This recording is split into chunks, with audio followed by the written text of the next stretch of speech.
Welcome to Gartner ThinkCast. I'm Alexis Waringa. We're back with another standout session from Gartner's CIO Leadership Forum.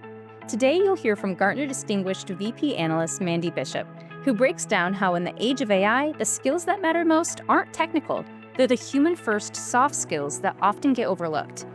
Mandi explores why competencies like critical thinking, judgment, contextual awareness, and even healthy skepticism have become the true differentiators between AI value and AI failure. And she offers a hands-on and surprising look at how CIOs can help their teams build and measure these skills in ways that actually stick. Now, here's Mandi Bishop. So I really want to get something straight up front before we dive into this. A lot of people speak dismissively about soft skills, right? But soft skills matter, and they matter a lot. And so this session is about how you can continuously identify and cultivate and measure the essential competencies that we all take for granted, right? All of these things that we used to just assume we learned in school and that we could continue to apply throughout our lives. Because our people have to become the critical differentiator between AI value and AI failure. Now, we are off to the AI races, and I promise that this is going to be the most fun session that you attend. Before I start, has anybody here ever actually raced a car? Right, sweet. So have I. I started driving when I was 10 because I grew up on a horse ranch. And so my dad taught me how to drive, standard manual 5-speed stick shift Mazda pup truck so that I could haul hay and manure and go and get the mail that was like 2 miles away. But when my dad started building kit cars, right, I loved to help him tear them apart. So for his first one, he built a Lotus 11 and we tore apart an old MG. Sorry if there were some car people in the audience can nod. Y'all know what this is. In other words, it's just older cars, right? And when we got into building this kind, it was tearing apart 90s era Mustang 5.0 GTs. And those were fabulous. But just because I helped build them didn't mean I got to drive them, even when I was old enough. Because it's a big step to go from that Mazda pup truck to drifting this 1,800-pound, aluminum can around corners at 90 miles an hour in an autocross. So years of foundational skill building. And after this session, if you all have a couple extra minutes and you want something fun, if you go on YouTube and you look up Mandi Bishop Cobra Autocross, there's still dash cam video footage of me racing this car and losing my brakes, going around a hairpin corner and actually driving off into a field. So it's there. It's really scary. It was fine. Didn't actually wreck, didn't flip the car over, but if you want some entertainment. But that was me. And then there's my dad, right? So my dad had decades of skill on me. He had decades more driving. He had tons of technical skills. But even my dad, it took him years to just get consistent performance. And my dad still hits the cones on those autocross courses. And that's where we are with AI. AI is a Formula One car, and it's got all of the cool components, but your workforce may not yet have the right skills to avoid not just hitting a cone, but hitting the wall. AI, it can sense the track conditions and it can automatically adapt the position of the spoiler and the suspension, based on its pattern recognition of what the track conditions are, like what's needed for that moment. But AI can't replace that feel, right? The heel-toe connection of the clutch and the gas and the brake, and understanding how to push the RPMs of the engine just past the red line, enough that you can pass that last car without blowing the engine. That is human judgment. And more than half of CIOs say that soft skills like human judgment, right, core human judgment, are in the top 5 hiring criteria. But those skills are really, really hard to capture and measure. And today, we're going to have fun doing exactly that. So we have a ton of research and a ton of sessions that are on AI literacy. And this is more foundational than that. I'm talking about the competencies that are the bedrock, the things that we all know are crucial, but are eroding with AI. So I've developed what I call a soft skills academy, and it's got specific exercises. It's got scoring rubrics and maturity models that are fun, they're easy to implement, and they can complement formal training programs. You can implement them at any level or in any function around the enterprise. Now, I know some of you are maybe going to roll your eyes at this, even if it's just inwardly, but to make this work in the real world and to scale it across the enterprise for hiring and for broad workforce training, you're going to have to partner closely with HR. And the good news on that is that you already know that HR can't go it alone. 5% say that it's primarily the responsibility of HR. More than half of you already recognize this need for partnership to drive training and enablement across the whole workforce. And more than a third believe it's primarily the CIO's responsibility. So let me help you add soft skill training to the repertoire and give you some ideas for that next talent management conversation. So I'm going to talk about human competency as the drivetrain, right? Your engine, your transmission. The empowerment of the users to appropriately engage with the models as the controls, your steering, your gas, your brakes. And then the nuances of interpreting AI outputs as the navigation system. Now, what does the AI soft skills engine need? Super basic here. Fundamentally, it needs high-octane critical thinking. That persistent need and desire and curiosity. You want to interrogate and even correct the information that you're given. And you all know this, you tell us this. Problem solving is crucial. Almost half of you think that problem solving and critical thinking are top 3 human skills that your IT department needs to succeed in this AI augmented environment. But these skills aren't just critical for IT staff. It's for everybody, everywhere, all across the enterprise. You have to train the teams to critically analyze AI results and maintain a healthy level of skepticism. We cannot get complacent because that complacency has consequences. I'm sure that you all have heard this before at some point in your lives, the statistic that some whopping percentage of car accidents happens within 2 miles of your home. Now, statistically speaking, of course, we are in that zone more often than we're in any other place. But, we get home okay most of the time. So we get repeated good results. And then we also become cognitively complacent when we're doing something familiar that doesn't usually go wrong. So the driving, it becomes automatic, and our reaction time slows down because our brain can wander.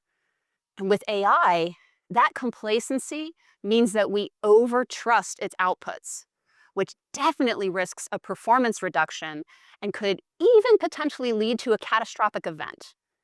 We have got to continuously combat that automation bias. So, how do you make automation bias busting fun? You do hallucination hunts. Pretend, I know I showed you this photograph, and it is actually of me, but pretend that this is AI generated. And you ask the LLM, what kind of car is that? It says, they're 1965 Shelby Cobras. It's not exactly wrong, but I don't think that my dad would let me drive $1 million original Shelby around a racetrack, especially when there's video of me, sliding around a curve, losing my brakes, and flying off into a field. These may look like Cobras, but they are all various kit cars from different manufacturers. So I'm in a Factory 5. The black one back there is also a Factory 5. The red one behind me is a Superformance. There are very small differences between these kit car manufacturers that an enthusiast like my dad would recognize, but that, might seem immaterial to an AI model. Now, let me give you a real-world example of this exercise that you can actually use with your developers. Some of you know this, many of you probably don't. I'm in our healthcare practice. So let's do a hallucination hunt practice, not exposing private health information that's protected by law. Hospitals and health insurance companies, they share health records with analytics organizations regularly, right? They do it all the time, but they have to abide by privacy rules. So for this exercise, the developer has to write code that redacts the patient ID for external data sharing. So they prompt the LLM to create a function saying the entire patient ID has to be de-identified unless it's an internal log, in which case it keeps the first 6 digits and only redacts the last 4. And then they have to review this AI-generated code for accuracy. It's been 30 years since I've written a line of code, so I don't speak fluent Python, but I highlighted the problematic function in orange. Now, does anybody see the issue? Not yet. You guys remember when we had to do this testing stuff, like line by hand?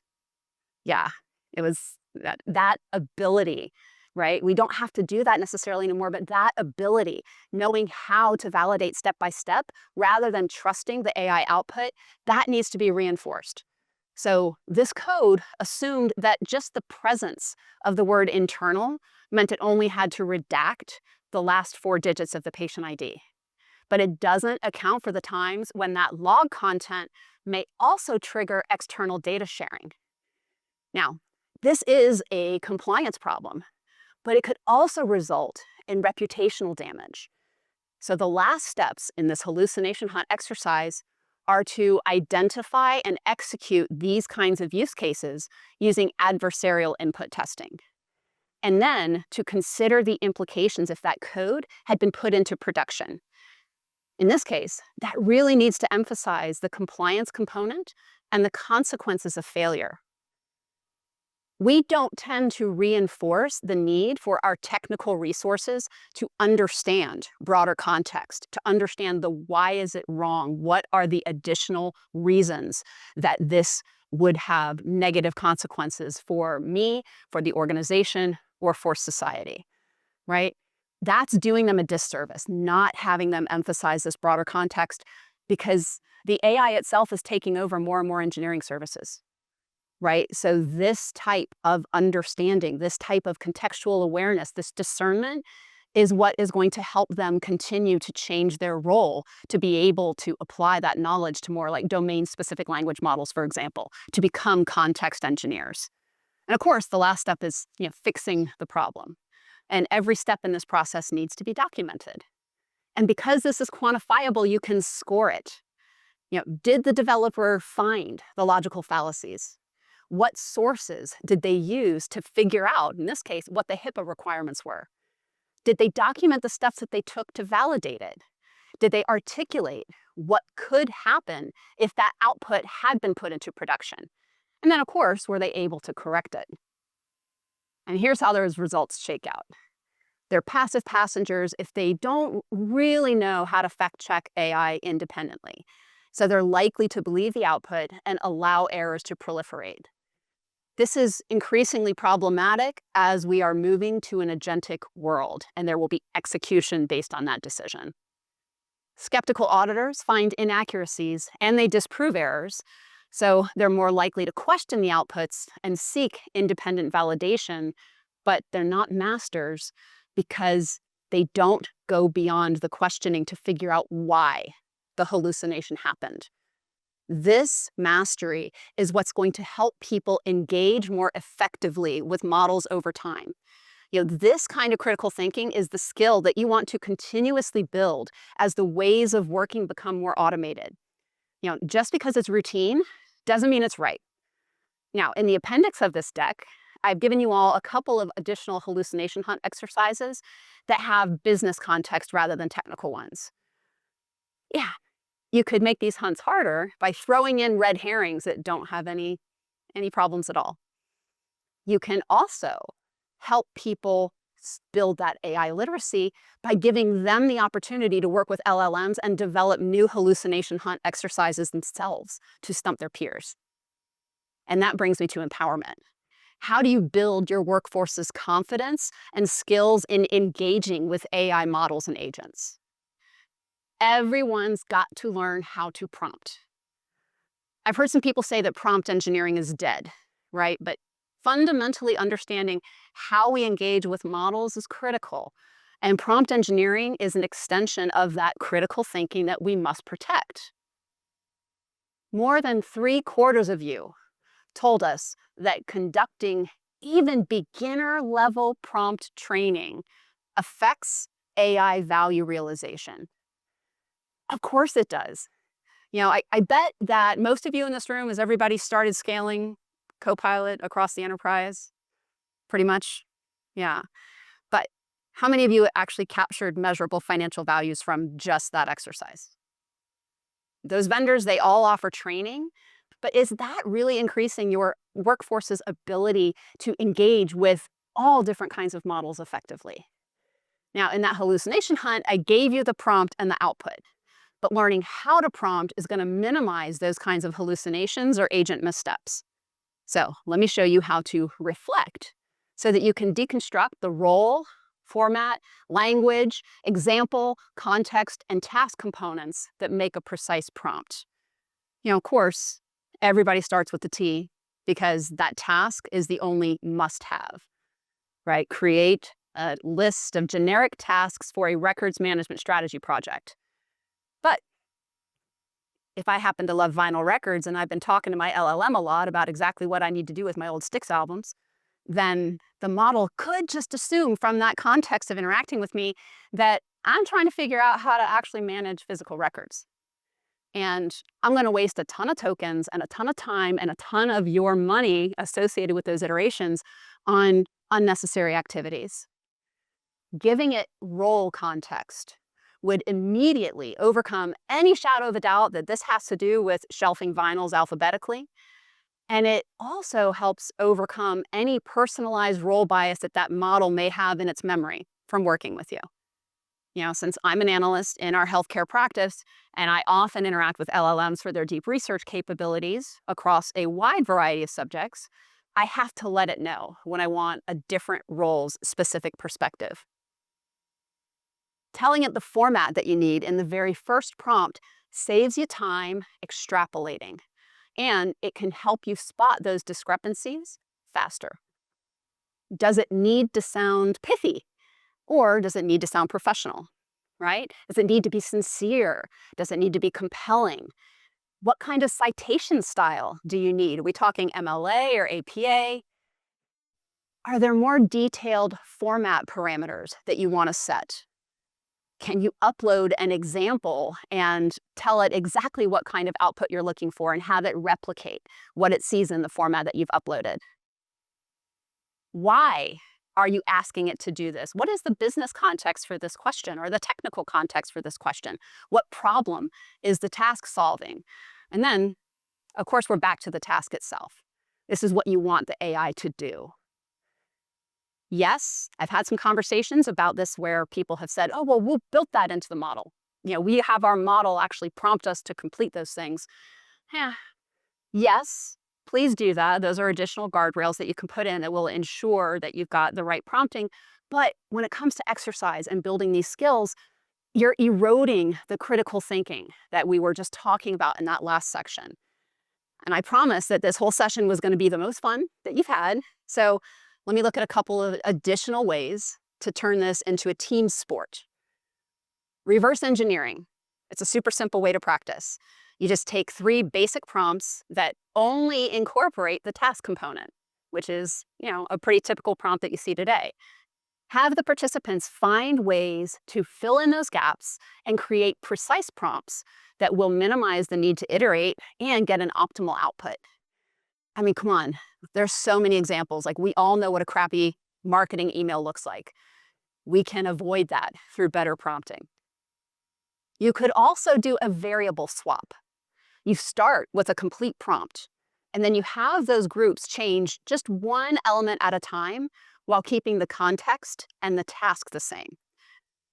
It's super astonishing how much it changes the output when you just change one variable at a time. And this is really going to show you how that prompt's construction affects not just the results, but the interpretation of the results, particularly when it comes to the role component. Now, spoiler alert, that particular role skill is exactly what is going to be most helpful for the last exercise. Now, prompting has fewer quantifiable criteria, right? So it's about maturing more than it's about scoring. Participants are novices with initial understanding if there's basically no meaningful direction that's given outside of a general task. And their prompts are much more likely to result in hallucinations or expensive and unnecessary conversations with the model, right? They're not likely to include any of the important or nice to have prompt elements. The participant skill is developing if they're including all or most of the reflect elements, but they're still lacking clear enough instructions to avoid tons of iteration. Whereas proficient prompters, they use all of the reflect elements with action-oriented language, and they give the model all the details that it needs to be as complete and accurate as it can be, with minimal iterations to get that optimal desired result. And this type of precision applies to learning how to build agents too. This isn't just about engaging directly with LLMs. It's about ensuring you provide explicit instructions that make the AI the most efficient while minimizing the risk. Let's go back to racing for this last section. You can run over some cones at slow speed without doing any damage. And you can make mistakes with the models when you're learning and you aren't putting anything into production. But if you hit the wall in a race, it's devastating. The human is the one who is navigating the track and the conditions that it's in to get to the finish line fast and safe. Now, much to my chagrin, in all of my years racing with my dad, I have not yet beat him in an autocross, but I did come within 2 seconds of him the last time that we raced. And I took that as a win because I don't drive a stick outside of the times when I'm racing with my dad. And I hadn't autocrossed in many years. And meanwhile, my dad races 2 different cars all year round, right? 2 seconds. It was 2 seconds. This kind of outcome framing is something that we all do every day, personally and professionally. And it's another skill that we need to hone as we expand our use of AI. Now, I call this framing and interpretation exercise the so what studio. I'm going to kick it off with a great example of why that reflect precision prompting is so important. This is what somebody might say, right? Tell me how the car did on Sunday. That's a typical prompt. We all know it's missing some of the reflect items. Remember how I said that variable swap exercise would be really good practice for this one? Here's the output. The car transitioned to a defensive posture, prioritizing chassis stability over acceleration to meet new durability standards. Your lap times might have increased, but the vehicle fended off 3 other cars and finished in 4th place. And if you are the engineer, like Maria, these results are exciting, right? That new suspension held up under pressure. But if you are the team sponsor, like Steven, you're really ticked. The car was slower and it missed the podium. So it didn't make any money, didn't get any good press, not getting any brownie points with your bosses. Here's how you implement this in the real world. Start by giving participants a neutral AI summary, like that example from the race synopsis. Have them document, just initially, give it a vibe feel, right? Does this seem like good news or bad news? Then you give them role assignments to interpret the summary and have them write a status report based on that role's priorities. Make sure you give them a really good, solid persona. It's not fair to assume everybody knows every role's priorities, right? You've got to give them the context to think through that role's priorities. And then ask them to further write, like, why would that role consider the information good or bad? Finally, you have them rewrite the prompt using that reflect framework and everything that they've considered about the output content based on that role's priorities. What formats and examples and contexts could that role need? An output with tasks and dates might have to become a Gantt chart for a project manager, but that same output would become a table if you were responding to an RFP as a technical service provider. Like prompting, interpretation's more about maturing. Novices, they don't recognize additional context beyond what's written in that output. They can struggle to find out how different roles would interpret the results, and they don't really know how to ask the model for more role-specific details. Developing maturity means, they generally see different ways that the results could apply to that role in various situations, and they can find other roles that may feel differently. But they don't see hidden meanings or nuance or know how to really refine the prompt to get clarity for the role. Proficient framers find nuance in focus and language, and they can articulate why different roles wouldn't just have different views of the results, but often conflicting views of the results. They implement that reflect prompting approach with rigor. Models matter. And many of you are or will be developing your own models to meet strategic or operational imperatives. But as we're seeing with those very limited, if any, financial gains from things like enterprise-wide Copilot that have connections to the world's most advanced frontier models and can access your enterprise data, the model's effect on your business performance is only as significant and as good as the human's ability to work and persist their excitement about it. In January of this year, you all told us that almost half of your CEOs would say that they aren't seeing any ROI from their AI investments yet. Only 5% would say that their return is highly positive.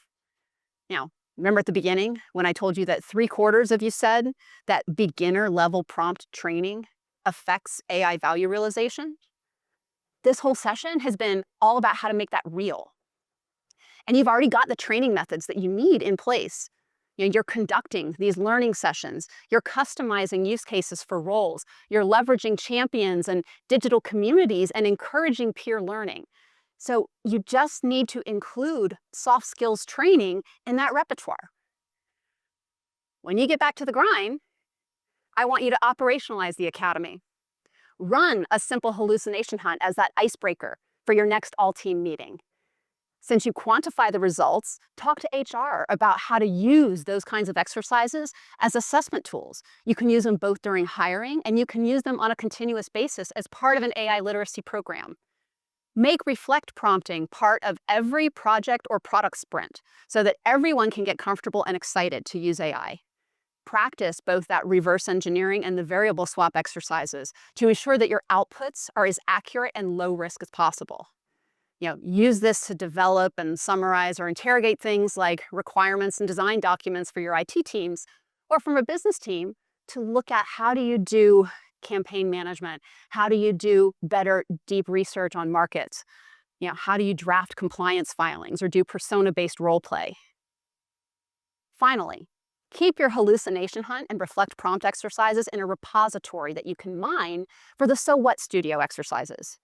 Use your Slacks, your Teams channels, like whatever enterprise communications tools that you have to create communities where anyone in the organization can engage on building these skills and learning how to use AI more effectively in a non-career threatening way, right? This stuff is fun. It's intended to be fun while you learn. Encourage people to use those enterprise copilots that you are all scaling to create their own exercises. Make your own hallucination hunt, your own so what studio exercises, and try to stump your coworkers. Help your people build the skills that they need and give them plenty of practice time in safe environments on safe tracks with soft cones that aren't going to throw you into walls, right?